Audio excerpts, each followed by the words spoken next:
विद्यार्थी मित्रांनो नमस्कार. SYBSC रेग्युलर मॅथमॅटिक्स सेकंड ए वेक्टर कॅल्क्युलस सेमिस्टर 4 यामध्ये चॅप्टर 2 लाईन इंटिग्रल्स त्यामध्ये आज आपण एक्झाम्पल नंबर 1 बघतोय इंटिग्रेटचं. F of x Y Z is equal to x plus root of Y minus Z square over the path 0 0 0 to 1 1 1 given by C1 हा पहिला path RT is equal to TI plus T square जे 0 is less than or equal to T less than or equal to 1 आणि second path आम्हाला काय दिला RT I plus J plus T K 0 is less than or equal to T less than or equal to 1. आता यामध्ये हे जे दोन path आम्हाला दिले या दोन पाथचं आम्ही सेपरेट इंटिग्रेशन काढून घेणार. तर आता बघ बरं का, पहिला पाथ आहे C1 काय तो RT TI plus T square जे 0 is less than or equal to T less than or equal to 1 हा पहिला पाथ. आता तू ह्याचं डेरिव्हेटिव्ह घ्यायचं. हे RT आहे त्याचं डेरिव्हेटिव्ह घ्यायचं म्हणजे dr बाय dt. म्हणून या इथं मी लिहिलं dr बाय dt. आता टीचं डेरिव्हेटिव्ह 1 कारण विथ रिस्पेक्ट टू टी घेतोय आपण. T with respect to t derivative 1 असणार म्हणून या इथं लिहिलं मी 1 आणि हा आय ॲज इट इज म्हणजे 1 into I that is I. T स्क्वेअरचं डेरिव्हेटिव्ह काय असणार 2t इंटू हा जे. अशा रीतीनं D R by D T मला मिळाला आय प्लस 2t जे. आता ह्याचं मी मॅग्निट्यूड काढणार आहे. हे मॅग्निट्यूड मॉडमध्ये लिहिलं म्हणजे मॅग्निट्यूड. मॅग्निट्यूड काढतात कसा तर पहिली गोष्ट तर मॅग्निट्यूड रूटमध्ये घेतात. दुसरी गोष्ट यामध्ये असणारा आयचा कोइफिशियंट त्याचा स्क्वेअर करायचा, जेचा कोइफिशियंट त्याचा स्क्वेअर करायचा, त्यांची ॲडिशन करायची, त्याला magnitude of D R by D t असं आपण म्हणणार. मग 1चा स्क्वेअर 1, 2tचा स्क्वेअर 4t स्क्वेअर. अशा रीतीनं magnitude of D R by D t किती आलं route of 1 plus 4t square. आता आम्हाला हे जे फंक्शन असतं एफ ऑफ आर टी ते लिहायचं आहे. तर मूळ फंक्शन तुला दिलं आहे. काय दिलं आहे मूळ function f of x Y Z is equal to x plus root of Y minus Z square. हे मूळ फंक्शन आहे. इथं तू एक्सची किंमत वायची किंमत आणि झेडची किंमत टाकायची असते. मग एक्सची वायची आणि झेडची किंमत कुठून आणली तर हे या फंक्शनमध्ये पहिला कर्व आहे C1 त्याच्यासाठी हे फंक्शन आहे. मग इथं आयचा सहगुणक जो असणार ती एक्सची किंमत म्हणजे टी. ही एक्सची किंमत या इथं तू टी लिहिणार म्हणून इथं मी लिहिला टी. पुढं काय आहे पुढं आहे प्लस रूटमध्ये वाय. वायची किंमत किती आहे ती इथं बघायची. जो जेचा सहगुणक असतो ती वायची किंमत असते म्हणजे वायची किंमत झाली टी स्क्वेअर म्हणून या इथं रूटमध्ये टी स्क्वेअर असं मला लिहावं लागेल म्हणून मी ते लिहिलं रूटमध्ये टी स्क्वेअर. पुढं के नाही आहे याच्यात. केचा सहगुणक जो असता ती झेडची किंमत असते. या फंक्शनमध्ये झेडचा स्क्वेअर आहे पण इथं देताना झेडची किंमतच दिलेली नाही म्हणून आपण लिहिली नाही. हे लक्षात ठेवा.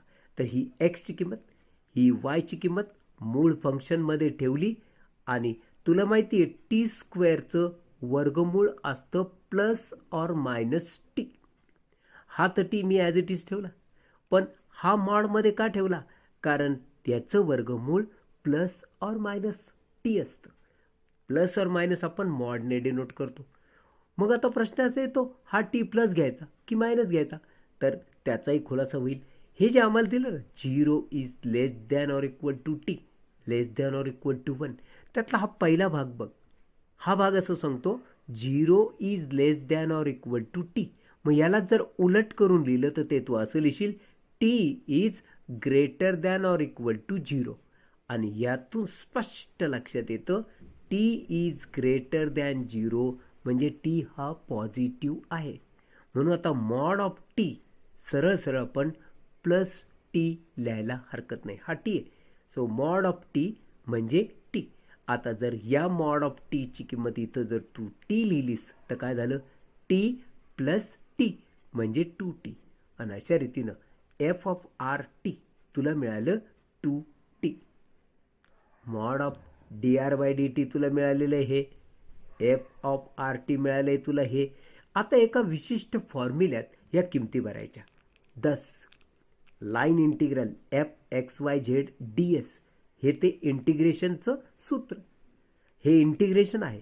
आता याचं सूत्र या इथं लिहिलं आहे 0 to 1. हे इथं इंटिग्रेशन आहे ना, त्याचं लिमिट लिहायचं 0 to 1.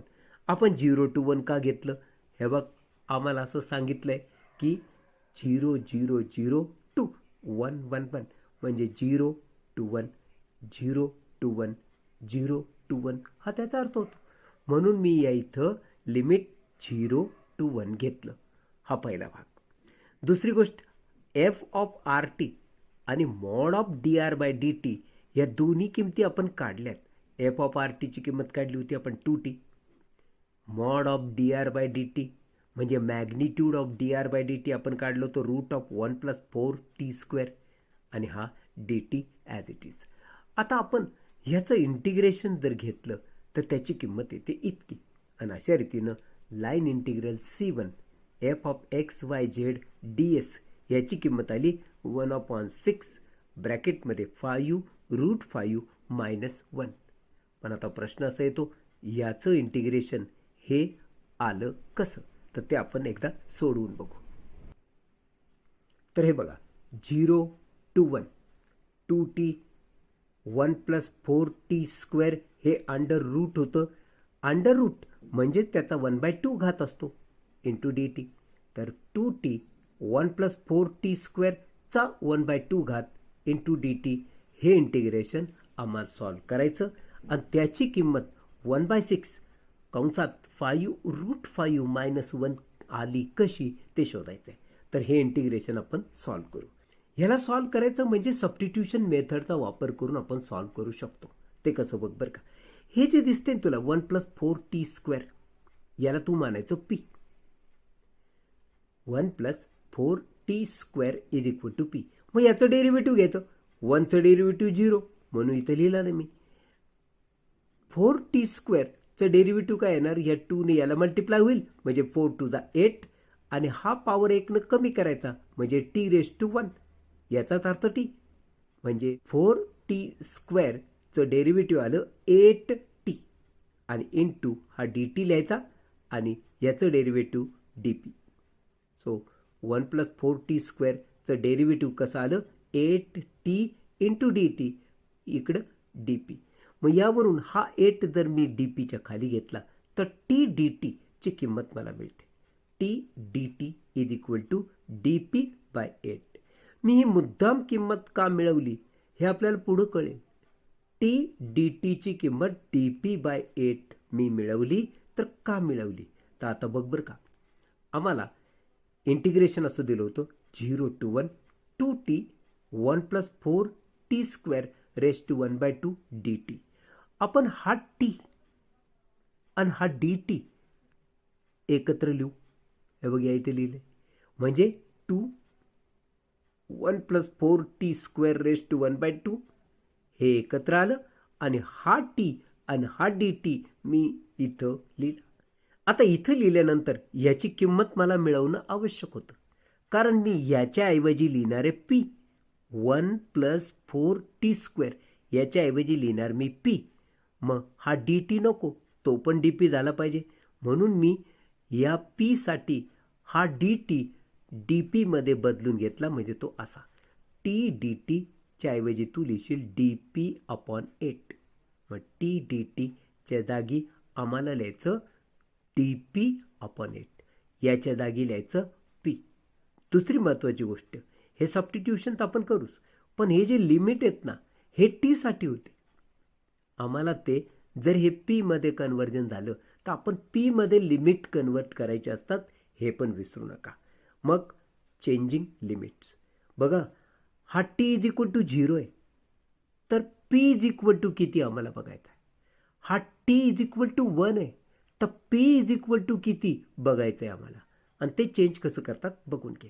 If t is equal to 0 म्हणजे ही टीची किंमत जर इथं मी 0 घेतली तर मूळ जे फंक्शन होतं ना ज्याला तुम्ही पी मानलं ते असं होतं 1 + 4t² is equal to P मानलं होतं. हे बघ अजून येतं आहे 1 + 4t² is equal to P. मग या इथं तू टीच्या जागी 0 लिही ना. म्हणजे काय झालं 1 + 4 टीच्या जागी 0 लिहिला त्याचा स्क्वेअर म्हणजे हा 0चा स्क्वेअर 0 येणार 4 × 0 प्रॉडक्ट 0 येणार म्हणजे फक्त उरणार 1. ती झाली पीची किंमत.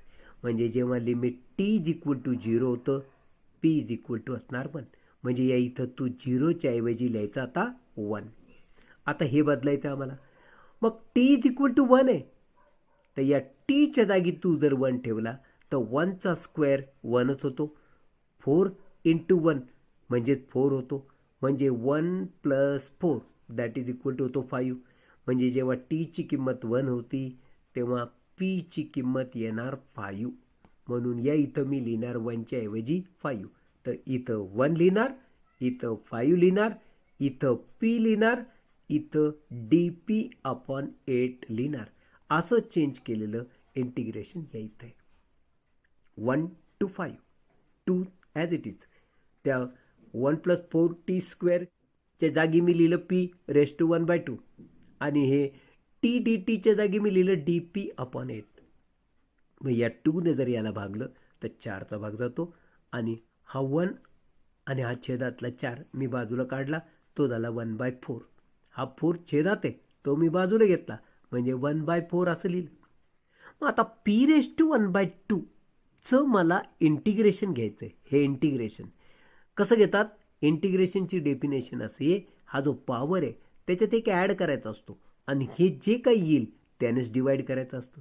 मग हा पॉवर 1/2 त्याच्यात एक ॲड केला तर हेच 1/2 + 1 ने डिवाईड करायचं. याला म्हणतात इंटिग्रेशन. आणि आता हे dp हे सगळं निघून गेलं. इंटिग्रेशन घेतलं म्हणजे dp गेला.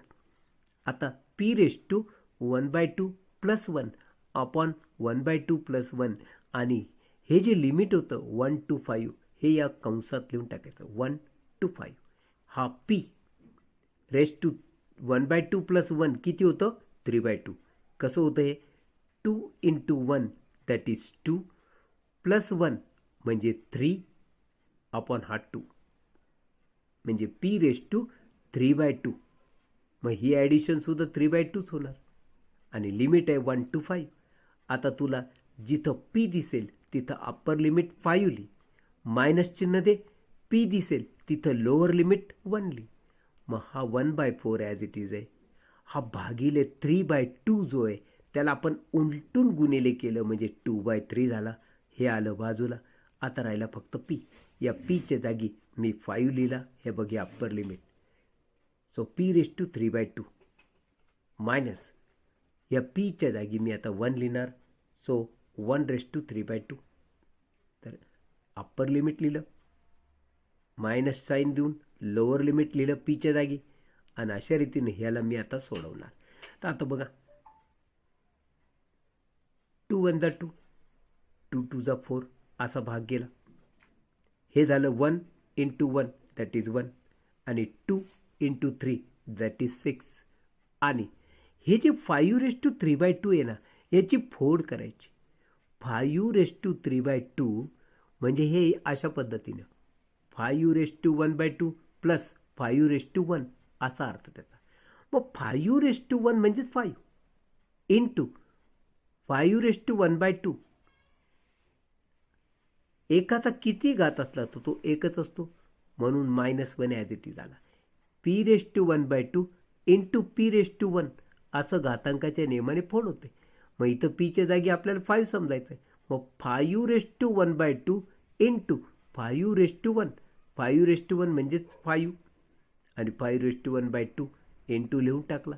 हा -1 ॲज इट इज ठेवला. मग आता हे ⁻1/2 म्हणजे स्क्वेअर रूट हे आम्हाला माहिती. स्क्वेअर रूट म्हणजेच 1/2 घात. मग 1/2 घात म्हणजे स्क्वेअर रूट म्हणजे हे झालं 1/6 5 इंटू √5 -1. तर अशा रीतीनं हे मगाशी इंटिग्रेशन आपण काढलं होतं ते इथं मी लिहिलं. नाऊ फॉर C2 काय दिलं आपल्याला, R T is equal to I plus J plus T K. 0 is less than or equal to T less than or equal to 1 हे तर दिलंच आहे. मग याचं डेरिव्हेटिव्ह घेऊ, D R by D T. D R by D T काय येणार, इथं टी नाही आहे म्हणजे 1 आहे. 1चं डेरिव्हेटिव्ह 0 कारण कॉन्स्टंट आहे, आणि 0 इंटू आय दॅट इज 0. इथं पण काहीच नाही म्हणजे 1 आहे. 1चं डेरिव्हेटिव्ह 0, 0 इंटू जे दॅट इज 0. इथं आहे टी, टीचं डेरिव्हेटिव्ह 1 इंटू हा के ॲज इट इज. थोडक्यात 1 इंटू के एवढंच फक्त या ठिकाणी शिल्लक राहतो. हे तर 0 आहेत. So d R by d टीची किंमत येते के. मग याचं मॅग्निट्यूड काढा. Magnitude of D R by D t कसं लिहितात, रूटमध्ये याच्या कोएफिशियंटचा स्क्वेअर. इथं 1 आहे, एकाचा स्क्वेअर. स्क्वेअर आणि स्क्वेअर रूट कट होतील म्हणजे नुसता 1 शिल्लक राहील. याचा अर्थ डी आर बाय डी टीचं मॅग्निट्यूड आलं 1. आता आम्हाला मूळ फंक्शन लिहायचं आहे. तुला मूळ फंक्शन माहिती आहे काय आहे, X plus root of Y minus Z square. ही एक्सची किंमत आहे, ही वायची किंमत आहे, ही झेडची किंमत आहे. ही मी कुठून आणली, मूळ कर्वमधून. इथं काय आहे, एक्सची किंमत इथं असते, आयचा कोएफिशियंट म्हणजे एक्सची किंमत इथं आहे 1. जेचा कोएफिशियंट म्हणजे वायची किंमत इथं पण आहे 1, आणि केचा कोएफिशियंट म्हणजे झेडची किंमत म्हणून इथं झेडची किंमत झाली टी. एक्सची किंमत 1, वायची किंमत 1, झेडची किंमत टी. मग ती मूळ फंक्शनमध्ये जर मी सबस्टिट्यूट केली तर मला एफ ऑफ आर टी काय मिळणार, ही एक्सची किंमत 1 प्लस रूटमध्ये ही वायची किंमत ती पण 1 मायनस झेडचा स्क्वेअर. झेडची किंमत आहे टी, मग टीचा स्क्वेअर. या इथे झेडची किंमत आहे ती आहे टी, मग झेडचा स्क्वेअर म्हणजे टीचा स्क्वेअर. अशा रीतीनं 1चा स्क्वेअर रूट 1च असतं. हे 1 प्लस 1 दॅट इज होणार 2, हा minus t square. So f of r t काय झालं, 2 मायनस टी स्क्वेअर. आता परत integration, line integral C2 f of x Y z d s. Formula असा आहे 0 to 1 integration f of r t into mod of D R by D t into d t. मग f of r t मगाशीच आपण पाहिलं 2 minus t square आहे. Mod of D R by D t किती आहे, 1 into d T. ह्याचं integration घेणं खूप सोपं आहे. हे 1 into this that means 2 minus t square D T. Limit 0 to 1 आहे.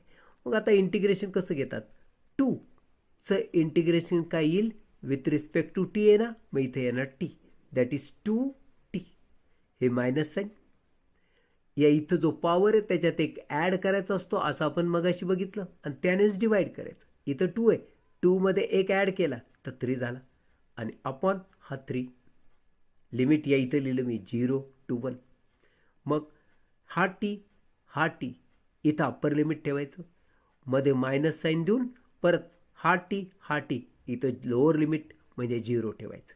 तर 1 ठेवला मी पहिल्यांदा, तर 2 इंटू 1 दॅट इज 2 मायनस 1चा क्यूब, टीच्या जागी 1, 1चा क्यूब अपॉन 3 मायनस, आता टीच्या जागी 0 लिहिलं तर इथं पण 0 येईल, इथं पण 0 येईल, म्हणजे सगळेच 0 होतील म्हणून डायरेक्ट मी 0 लिहिला. अशा रीतीनं हा 2 मायनस 1चा क्यूब 1 अपॉन 3. मग याला सॉल्व कर, 3 2 जा 6 मायनस 1, 6 मायनस 1 आणि हा अपॉन 3. मग 6 मायनस 1 म्हणजे 5 अपॉन 3. तर थोडक्यात सेकंड इंटिग्रेशन आलं 5 अपॉन 3. आता तुला जो कर्व दिला आहे तो कर्व सीचं इंटिग्रेशन खरंच तुला काढायचं आहे. मग तू काय लिहिशील, curve C is given by C1 union C2. म्हणजे C1चं इंटिग्रेशन प्लस C2चं इंटिग्रेशन, या दोन इंटिग्रेशनची बेरीज म्हणजे मूळ जे फंक्शन दिलं त्याचं इंटिग्रेशन. म्हणून मी इथे लिहिलं line integral C f of d s is equal to line integral C1 f of d s plus line integral C2 f of d s. मग हे किती काढलं होतं आपण आणि हे किती काढलं होतं ते बघ.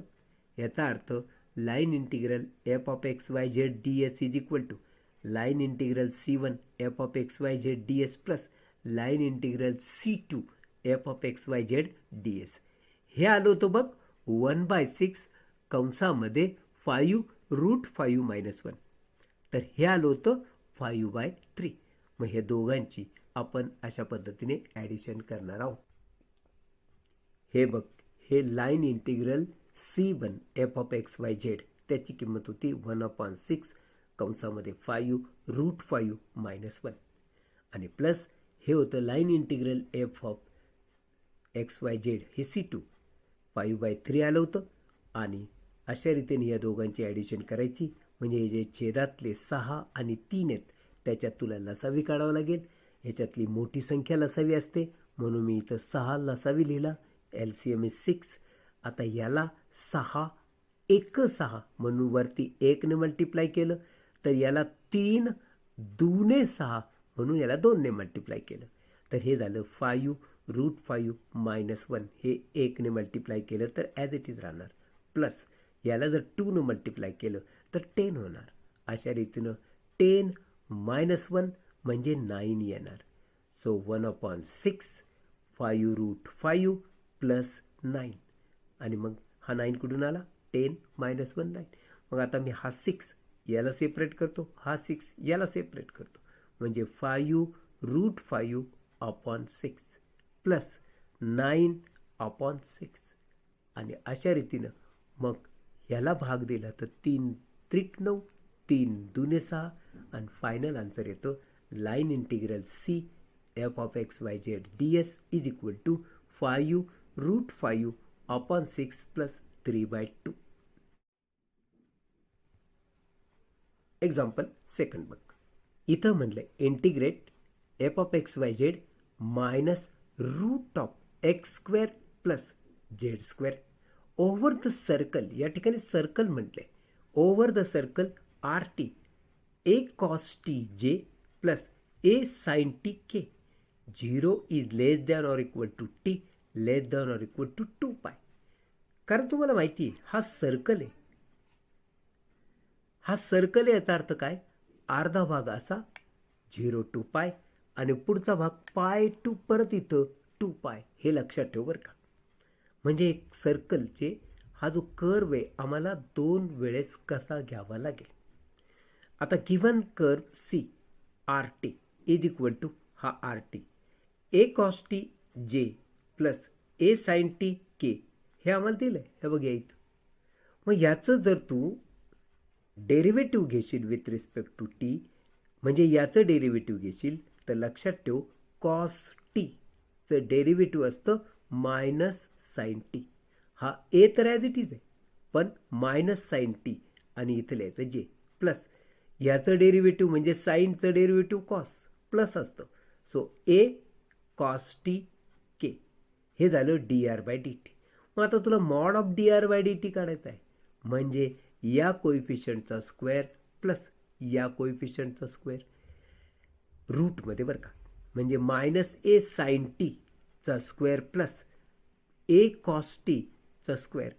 मग एचा स्क्वेअर ए स्क्वेअर साईनचा square sine square T plus एचा स्क्वेअर ए स्क्वेअर कॉस टीचा स्क्वेअर कॉस स्क्वेअर टी.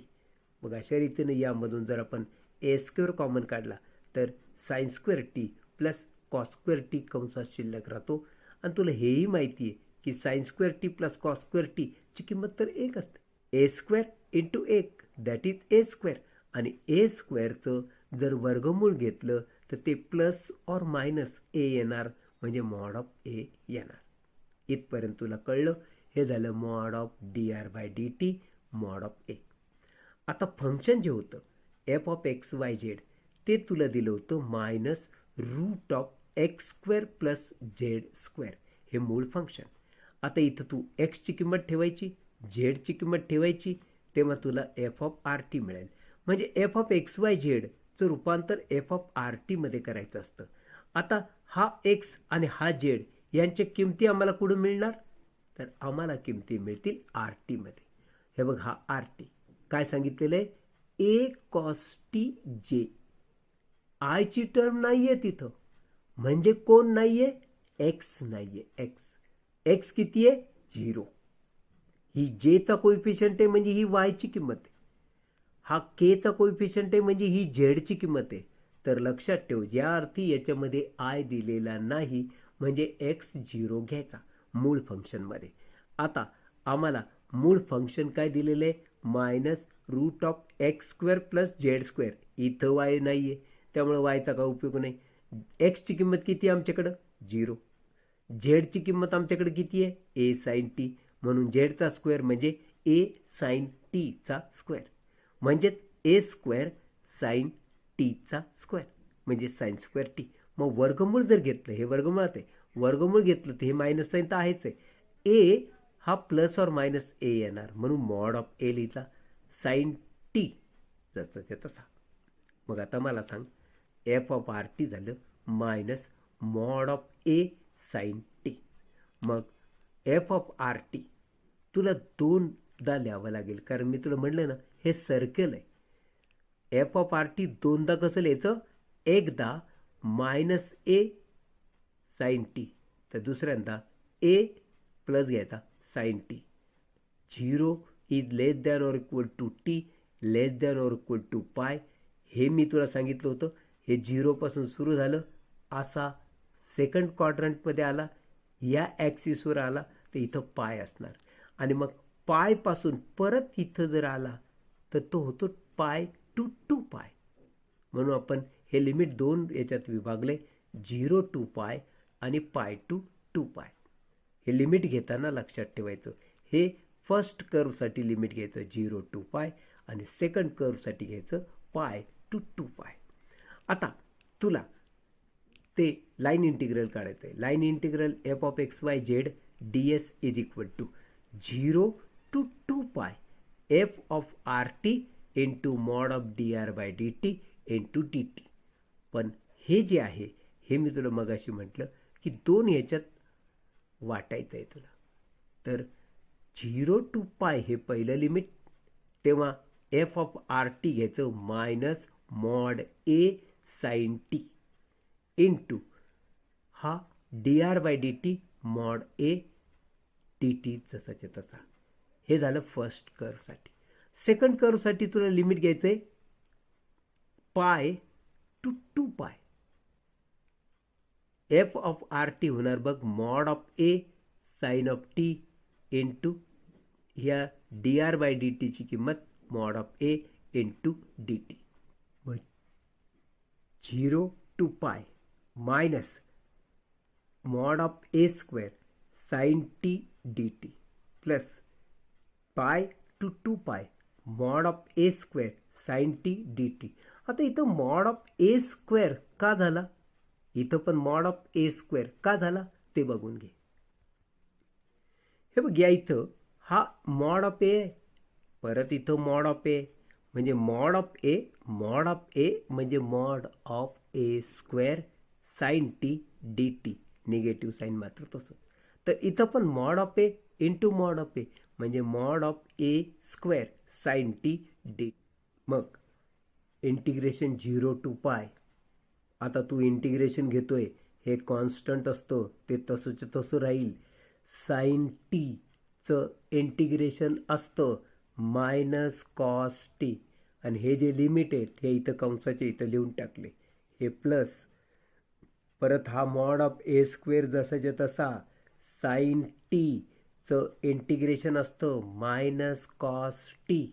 परत हे जे लिमिट आहेत या इथं लिहून टाकले पाय टू 2 पाय अशा रीतीनं. मग आता मी हा मॉड ऑफ ए स्क्वेअर तर जसाच्या तसा लिहिला, अप्पर लिमिट भरलं टीच्या जागी, ते झालं मायनस कॉस पाय, टीच्या जागी पाय, हे पाय मायनस साईन द्यायचं मध्ये, मग परत टीच्या जागी 0 लिहायचं म्हणजे लोअर लिमिट लिहायचं, म्हणून परत कंसात काय येईल मायनस कॉस टीच्या जागी 0. हा झाला लिमिट भरून. मग परत plus mod of A square. आता इथं अप्पर लिमिट आहे 2 पाय, म्हणून या टीच्या जागी पहिल्यांदा तू 2 पाय लिहिशील म्हणजे मायनस कॉस 2 पाय, हे बघ मायनस कॉस 2π. मग मायनस साईन द्यायचं. आता लोअर लिमिट लिहायचं म्हणजे टीच्या जागी पाय लिहायचा. म्हणून हे मायनस साईन दिलं आणि कंसात झालं मायनस कॉस ऑफ पाय. आता तुला एक गोष्ट माहीत पाहिजे, कॉस ऑफ पायची किंमत असते -1, कॉस 0 आणि कॉस 2π ची किंमत असते +1. हे लक्षात ठेव. तर हे बघ, या इथं हा मायनस मॉड ऑफ a² मी जसाच्या तसा लिहिला. हे मायनस साईन इथं लिहिलं आणि कॉस ऑफ पायची किंमत मी तुला म्हणलं होतं -1 असते म्हणून ती मी कंसात लिहिली. म्हणजे हे मायनस साईन बाहेर राहील, कॉस पायची किंमत कंसात -1 लिहायची. हे परत मायनस साईन इथं लिहायचं. हे मायनस साईन इथं राहील आणि कॉस 0ची किंमत 1 असते म्हणून इथे येणार 1. हा झाला पहिला भाग. आता सेकंड भाग परत प्लस मॉड ऑफ a². हे मायनस साईन कॉस 2π ची किंमत मी तुला म्हटलं होतं 1 असते म्हणून इथे लिहिलं मी 1. हे मायनस साईन, हे परत मायनस साईन, कॉस ऑफ पायची किंमत -1. मग ती कंसात. मग अशा रीतीनं हे मायनस मायनस होणार +1. तर हे मायनस मायनस होणार +1.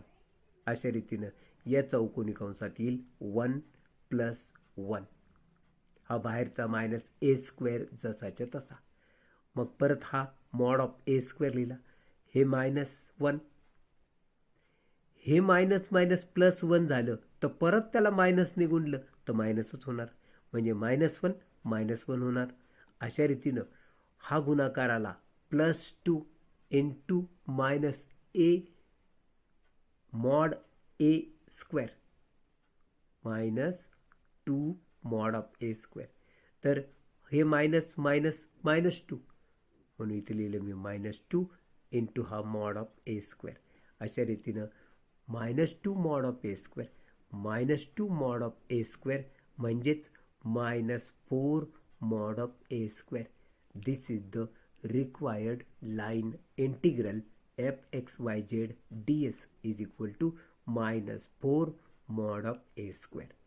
आणि हे तुला नोट म्हणून दिलंय. Cos of pi is -1, cos of 0 किंवा कॉस ऑफ 2π यांची किंमत असते 1. मित्रांनो, व्हिडिओ आवडला असेल तर लाईक, शेअर आणि सबस्क्राईब करायला विसरू नका. भेटूया पुढच्या लेक्चरमध्ये. तोपर्यंत धन्यवाद.